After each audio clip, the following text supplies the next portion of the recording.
I'm not a freaking alcoholic. It's you. You're so freaking controlling. I am so sick of you telling me I drink too much. I work hard. I provide for this house. I take care of the kids. If I want to have a drink at the end of the day, who cares? I deserve it. You just need to stop being so uptight. Believe it or not, it is definitely possible to take someone from that state of change, which is probably what I would call being in denial, to taking the steps that are necessary to get sober. No, you cannot make someone get sober, but yes, you can absolutely influence them to do so. Now, I know I talk about this a lot on this channel, but I've created this mini-series for you about how to get someone sober that is the most in-depth I have ever been. I am literally going to tell you the 6 steps that you absolutely must take to get this done. And this video is going to go in-depth about step number 1, which is building credibility. You have to build credibility with your loved one, otherwise your opinion doesn't matter. Not only does your opinion not matter, but when you don't have credibility with your loved one, sometimes they do the opposite of what you want just despite you. Give me a thumbs up emoji in the comments if you can relate to what I'm saying so far. But these 5 ways are proven to work. In fact, this is exactly what I do when I meet new clients and I'm trying to build trust and rapport and relationship with them. I'm literally telling you my 5 secret ingredients here. Now the last one, it's a tiny bit controversial, but I want you to hang in there and listen to it anyways, because it's very strategic. So let's get into it. Now, building credibility with your addicted loved one is all about helping them feel like you understand them, know their situation. Your opinion, your advice isn't going to matter when they think you don't get it. You don't get it. You just don't get it. I do get it. What?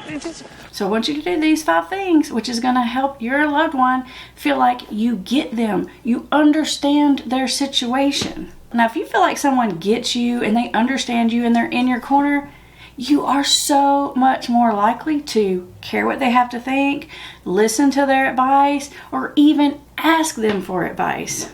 You have to get in the right frame of mind to do this.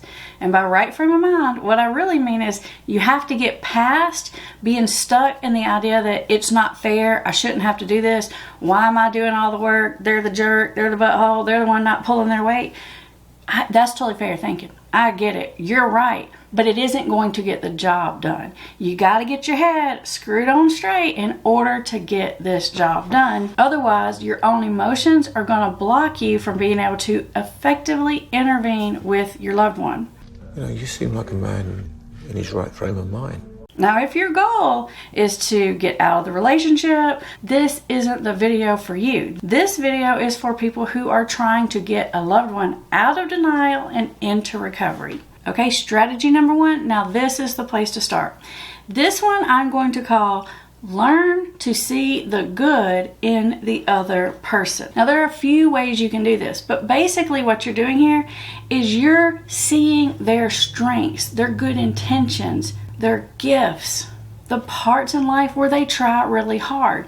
When you can acknowledge that you see the good part of someone else, that is going to go a long, long way for helping them feel like you get them. Now, the first thing I want you to do to really pull this off effectively is I want you to ask yourself this question.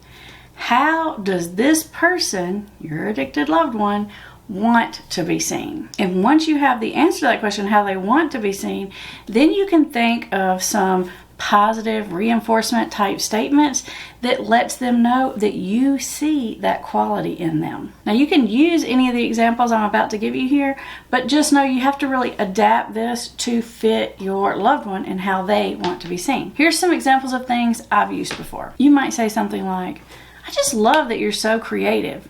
Or, you are such a hard worker. I literally don't know anyone who works as hard as you do. Or, you always make me laugh. You are so funny. Or you can say something like, you truly care about other people. I mean, really, on a deep level. And that's one of the things I've always admired about you. The key here is find their strength and comment on it. Now, a word to the wise about this technique. it must be genuine, because if it's not going to work. You can feel it when someone's kind of pumping you full of bull. So ask yourself, how do they want to be seen, and find examples of it that you can comment on. Now, with any of these techniques, you don't have to pour it on really thick. You don't have to say it all the time, but when you get those moments and it's just the right timing, throw this in there. It's just like a little noticing comment. When you can notice these strengths about people, their intentions, their motivations, when they're trying to do good, they are really going to feel seen, heard, and understood on a much deeper level. Now, I know I gotta hand it to you, Ned. You're a hard worker. it is probably hard for you to see the good in them right now because they're not showing you the good very much. But I want you to do the very best you can, and I want you to find something good that your loved one has done that you can genuinely comment on. All right, strategy number 2 is empathize with your addicted loved one's frustrations. This is all about seeing things from their point of view. Now, this doesn't mean that you agree with everything that they say. It doesn't even mean that you totally agree with their perspective, but you at least have to let them know that you understand their side of things. Now, to make this work for your situation, I want you to start out by asking yourself, what is your loved one's top 2 or 3 frustrations that they're constantly maybe they feel like their family takes advantage of them. Maybe they feel like their boss is too critical of them. Maybe they feel like their mama has always loved their sister more. Whatever is their frustration, notice it and have empathy for it. Listen, of course I know where you're coming from. Now, you can wait until they bring it up and you can kind of agree with the parts you agree with. There's probably some parts you don't really agree with. Like maybe you agree that their mom does favor their sister, but you think there's like some more to the story that your loved one doesn't know. This is not the place to put that in. This is just you commenting on the parts that you can understand, agree, and have a little empathy for. Here are just a couple of examples. You could say something like, I can't believe your sister asked you to come take care of that again. It really does feel kind of unfair that she always expects you to solve her problems. And not only that, she expects you to drop everything you're doing and go do it right then. Here's some more examples of empathy statements.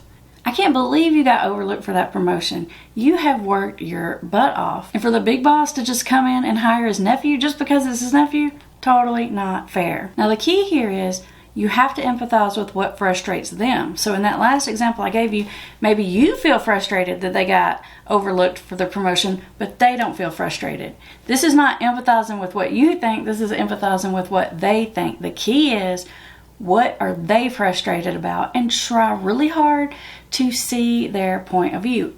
My old man barely talks to me. It's like he can't wait for me to graduate and move out. So, Dude, I hear you, man. In strategy number 3, I want you to be able to show your vulnerabilities. I want you to show them your weaknesses and your imperfections. Now, you might be thinking, well, why is that important? I don't want them to think it's all me because they try to blame me already. I know you're thinking that. But there is strategy here. When you're struggling with an addiction, you feel like everyone's judging you. You feel like the world is against you. You feel like your family, they just think they're so much better than you. You feel like they blame you for everything. They don't take responsibility for their problems or weaknesses or imperfections. And because of that, you feel really defensive. One of the ways you can help your loved one feel less defensive is that you can show them your not so great sides. Not only are you helping them feel not defensive, but you're also like role modeling vulnerability. You're role modeling being able to admit when you did something wrong or you made a mistake, or admit that you've got character defects. This is an important strategy. It makes the relationship a safe place to talk about things that you don't feel so great about. Now, one really effective thing you can do right off the bat to sort of show your own vulnerabilities is you can admit that you haven't always responded in the best way in the past. You can even give some examples of some things you've said or done that you feel kind of bad about and that you regret and you wish you had handled differently. So that's all about bringing up things from your past. You can also do this real time. When you feel like you've said something wrong, overstepped a boundary, overreacted, underreacted, something like that, then just acknowledge it. As soon as it comes into your awareness, say it to the person. You know what, yesterday I really flipped out because of this and probably was an overreaction, and I apologize for that. Look, I'm sorry. I really screwed up back there. You're admitting your own flaws, your own mistakes, and your own weaknesses. I can't tell you how many clients I have that come in and tell me that their spouse or their parent just like literally never admits when they're wrong, and they always think they're right. They just never admit it. It goes a long, long, long, long way to show some humility, vulnerability, and honesty. Now, as you can tell, these strategies, they make sense, right? Like, you can kind of follow along with why these strategies work. Doesn't mean they're easy. Emotionally, they're a little difficult because it's kind of counterintuitive. As our family counselor Campbell would say, it's against your instincts. But these are strategies that work. Now, we go into this even more in depth in our Invisible Intervention online program. I'll put the link to that in the description below. But to really sort of quick start your journey here, I've got a free download. It's called Say This, Not That. And it literally goes through situations and says what you probably want to say and what you should say. I'll link that in the description. You can download it for free. Now, strategy number 4 is build your loved one up. Now, the other things that you've been doing are inherently helping to build the person up, but this is more sort of strategically and directly build the person up. The reason why this is important is because not only do you want them to sort of be able to admit they have a problem, but you want them to know that they have the strength and ability to overcome the problem when they get to the point where they're admitting it. Now, this whole build credibility thing we're talking about, this isn't about getting them to admit the problem. This is about getting them to trust you, to believe in you, to feel like you get them. But eventually we're going to get to that part. Make sure you watch all the videos in this series. But this one, number 4, is about laying the foundation for that. Build them up. Now, of course, you can say things like, I know you can do it, we're in your corner, we're here to support you, blah, blah, blah. But that just sounds like vague, whatever stuff that family says. And honestly, it's almost like some kind of like pity pep talk or something. That's what it comes across. So I want you to do this better and more effectively. I want you to literally think about something that your loved one has done in the past that's really difficult. Something that helps them see that they have strength, resilience, courage, any of those qualities that they're going to need ultimately to help them overcome this addiction. You want to start bringing attention to the fact that they have all those ingredients. You don't have to have long discussions. You're just planting little seeds. You can remind them about how they put themselves through college and paid for it themselves. You can remind them about that time they stood up to that bully. You can remind them about the time that they made a right decision even though it was really difficult. Or about the time they won the championship and how hard they worked in order to make that happen. The key here is you're trying to let them know that they have strength, ability, willingness, resiliency, courage, any of those kind of things. All right, now we're on to strategy number 5, which, like I told you before, is slightly controversial. I just want you to hang in there and listen to me. You're going to have some self-talk as I go through this, and you're going to say, but Amber, that's enabling. I can't believe you would tell someone to do this. Aren't you an addiction counselor? What the heck are you thinking? Just hear me out. Strategy number 5 is about having their back. This is where you want to strategically help them with something. Maybe you want to take up for them when someone else is bad talking them. You might want to strategically help them solve a problem. You want to do something nice for the person every now and then. Now, I'm not talking about major enabling things like you're paying all their bills month after month after month. I mean, you step in and help out when appropriate, because this really, really sends the message that, hey, I'm on your side. I might say something like, hey, would it help if I wrote a letter for you to your lawyer? Would it help if I made that phone call with you? You're not trying to fix everything for them. You're just trying to be their helper. You're trying to be their teammate. You're trying to be on their side. I got you. I got you. Now just think about it. If you can do all those 5 things I've just told you, the person that you're trying to help is really going to feel like you get them, you see their strengths, you see their struggles, you understand that you have weaknesses too, and you're on their side. Now, once you do all these things, your loved one is going to care what you think. They're going to listen to your opinion. They're going to seek your advice. Now, the next big step in this process is all about consequences. Now, it's the consequences that's going to make them want to seek your advice and listen to what you have to say. So I want you to watch the next video in this series, which is all about how to make that happen.